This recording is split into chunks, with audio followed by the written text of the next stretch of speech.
in your first 2 years, right? Like you're obviously getting used to your sound. You're trying to put out music. You do have a lot of success with labels like Box of Cats, Audio, and Audiophile.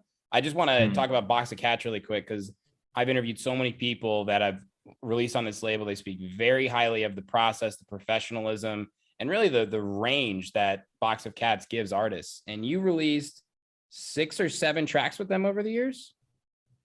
Has it been that many? I know I've done like 2 EPs, maybe some, yeah, maybe like I did some remixes and compilations. Yeah. Yeah, Box of Cats. I believe Box of Cats started in 2016, and basically the way the label works is it's 5 producers or 6. I think I'm gonna forget one of them, but it's Wongo, Kyle Watson, this dude Jeff W, this guy Jack Z, and there's like another guy or so.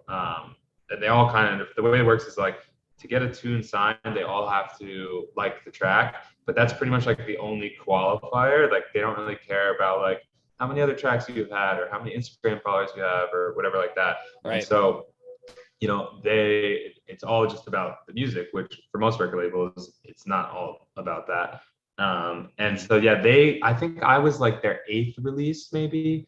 I think I did like a compilation and then an EP. So I was like maybe their 8th and like 14th release. So they started a little bit before me, but like at the time, that's what I was really into. Like the sound that I really liked was like Dirtybird and Kyle Watson, This Ain't Bristol. Right. Like Box of Cats was kind of in that same lane, and there weren't many labels that like were doing that kind of wonky house type sound. So for me, it was like a no-brainer, and I think I connected with like Wongo just on social media, and he's like the nicest dude. Matt is his real name. You know, whenever he comes to New York, we hang, we get pizza, and he's done a lot for me in my career, especially in the start. You know, allowing me to put out my music on the label and just helping me out with advice and stuff like that. So it's a really great label. They're still doing amazing things. You know, it's just legit from the ground up kind of legit label. It's legit. I'm gonna see if you remember this one. I'm sure you do, but Connected all the way back in 2016. Like, and the reason I want to bring this up really quick is you were already so talented, man, like from like a creative standpoint. And that's why I like wanted to bring up Box of Cats, because this is like very unique house music that you've always been making. And to kind of like run through everything and me start at the beginning and not have heard this track, it's kind of special for me as like a fan and a listener to see you really pull from different elements, whether you know it or not. For my chair, I think you are, to even tracks that you've released over the past year. And it's a groovy drop, unique vocals, definitely unique FX, and your breaks are always, you know, you never know what to expect. And I love that track, man. It's cool. Thank you. Yeah, that was like the first EP that I was like really proud of, because like for me at the time, like getting something on Box of Cats, when like a lot of these like bigger artists that like I was like obsessed with, like Kyle Watson, like I was like, this dude's like shit is insane. And yeah, it's, you know, looking back at those tracks, like I can listen to it now and I'm like, yeah, like I know like I like listening to it now, because like I know even though it does not sound as clean or as good in my opinion as the stuff now, it's like it's not supposed to. Like it's been like 5 years. Like of course like you're gonna be way better now than you did then, and it's nothing to be, you know, ashamed about in any way. I think I think it's awesome to see progression like that. But yeah, I don't know, like you know, people say that. I think it's just that put a lot of time into the music, and you know, I only release something if I'm like very happy with it. So you know, I think that contributes to the kind of like uniqueness a little bit of the music, and I'm always like trying to think about how I could do something like a little bit differently. I get very inspired by other artists, so like I think at that time I was like really inspired by, again, Kyle Watson, Billy Kenny, Maximono, Walker and Royce, which had a little bit of a different style back then than they do now. But I kind of take like a little bit of each of their ideas and throw it all together. And like, that's kind of how I come up with songs. For sure, man. It was definitely like a sub genre of the classic house that you were kind of starting to poke your way into. And I mean, like 2016, 2017 was obviously, like you just said, development years for you, putting out music, getting feedback.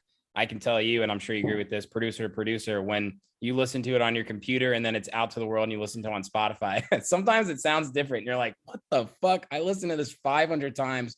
Now I'm hearing this completely different. But you learn. Yes. Have you had that experience too? Yes, all the time. And it's also just like a time thing. Like if you wait a while to listen, like if you make a song and then you wait a couple days and listen to it again, there's a lot of like psychoacoustic biases that happen when you listen to a song over and over again, and like things you will kind of your ears will get used to and things they won't get used to. That's why I always recommend to people, like, you know, if you're struggling on something, like give it a break for a few days. And like I'm working on a song right now that I was having a lot of troubles with, like the mix with. It was like it's with a vocalist, and so I haven't had that much experience working with a vocalist. So I'm like trying to get everything in, and like I keep changing stuff like the next morning because like it sounds different the next morning. I thought the vocal was perfect right now, and now I listen to the next morning, I'm like, oh, it's way too quiet, I gotta put it up. Then I'm like, oh, it's way too loud, I gotta bring it down. So it can, yeah, perception in music is like really crazy, and it can, you know, you try to get rid of that bias as much as possible. For sure, man. Definitely. And that's something that you only learn over the course of the years. And once we get into 2018 and 2019, like you've got a lot of reputability with label releases, you're playing great shows.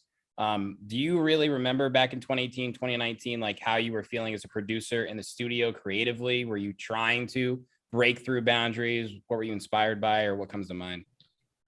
Yeah, so like 2016, 17, that, just to get a little more context, that was like 2016 was when I kind of split up this duo that I had, and I pretty much was like making all the music for it, and there's some like personal stuff, but whatever. I was like, I'm gonna do my own project where I'm in complete control. So I started Westend then, and I still had like some contacts from kind of CNT and like some, you know, SoundCloud followers and stuff like that, but it was kind of like starting over, like you said. And I feel like 2017 is like, that's like the art department kind of era. So like I do have some stuff and like the Spencer Brown stuff, but like it's kind of hard for me to remember that as well. 2018 it was like, it's always been like a very linear kind of success path for me, where like it wasn't like I had anything that kind of like took me up a lot. It was very gradual. Yeah, very gradual. Exactly. That's the word I'm looking for. And so I just kind of like kept releasing on these labels and like some more labels, like I'm trying to think. I can pull up like my Beatport because I got you, bro. What do you want to know? Club Sweat, Country Club Disco. All right, there we go. I remember. You're doing stuff with Codes. Space Cadet. Some remixes for Codes. Yeah. Friend Zone, great track of yours, dude. That was 2019, I believe, right? Yeah, that was 2019. Yep. Okay, yeah. So 2017, 2018, it was just, it's still very gradual. Like I'm trying to kind of release on like more labels, and just like build a profile, build connections. I'm not really playing shows that much at the time. Like mostly like stuff in New York. I'm doing like, I had these buddies that had a collective called OKNF Collective. It's this guy Clem Lee, and do you know Riffa? Aren't they still around? Yeah, they're still around. But at the time that they were like, you know, I'm still really good homies with them. We all have like a group chat, but like we were throwing like little parties in Brooklyn, but I wasn't really traveling much for shows. And a big part of my career was Audiophile XXL. So that was a label that had put out some of my music. It was a Texas-based label. And me and Steve Darko actually ended up being like the A&Rs for that label. So it was more of like a title thing. We didn't really do much, but we just kind of like improved tunes and like got people, you know, kind of like a middleman between like the artist and the label. So like I did a couple shows with them. Like one of my first shows was with Dylan Nathaniel in Detroit. I remember that. It was like my first out of state show, and I was like, this is sick. I get to fly and stay in a hotel. Yeah. Blah blah blah. Now I'm like, this sucks. We have to fly. I have to stay in a hotel. Yeah. Now I'm like, I hate it. But no, I don't hate it. But yeah. And then 2018, the important thing is I'm still working full time at this time. So I have a job in New York at a tech company, where I'm basically just like I'm not a software engineer, but I'm not like a salesman. I'm in this kind of like weird role where I help clients get into the software, blah, blah, blah. Just a lot of like Excel work, pretty boring, but like not too hard. So I had a lot of free time, and I lived at home in New York City. So I didn't have any expenses. I saved all my money. And end of 2018 I was kind of starting to get sick of my job. And I realized like oh, like there's actually like some bookings coming through where I have to take vacation if I want to do these shows. Like it's going to be a Sunday night and like I just won't be able to go to work. And I remember I took a week off to play with this guy Corey in Croatia. He threw a festival in Croatia. That's a whole nother story. But it was called Ship Fam Island. It was basically like 300 holy ship goers went. They were all friends with each other. Went to this festival in Croatia. Yeah. If you follow Elro, they just did a party in Croatia called Elro Island. Mm-hmm. That was the island that we did the party at originally. And like Claude Von Stroke was there. Latman was there. Like a lot of American DJs. Walker Noise, Vanessa. Before she blew up. Like we were all homies. Astronomar, Go Freak, all these guys. We all went there. Wow. And I took like a week off to do that.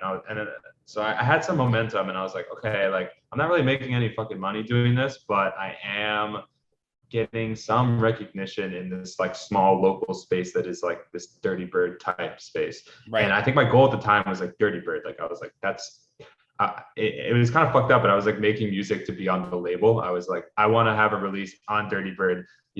What can I do to do this? Like, let me listen to their releases, and I know that the thing with Dirtybird is that if you try to sound like Dirtybird, for the most part, you won't get signed. Sometimes I think it happens, but you kind of have to do something a little bit different. So true.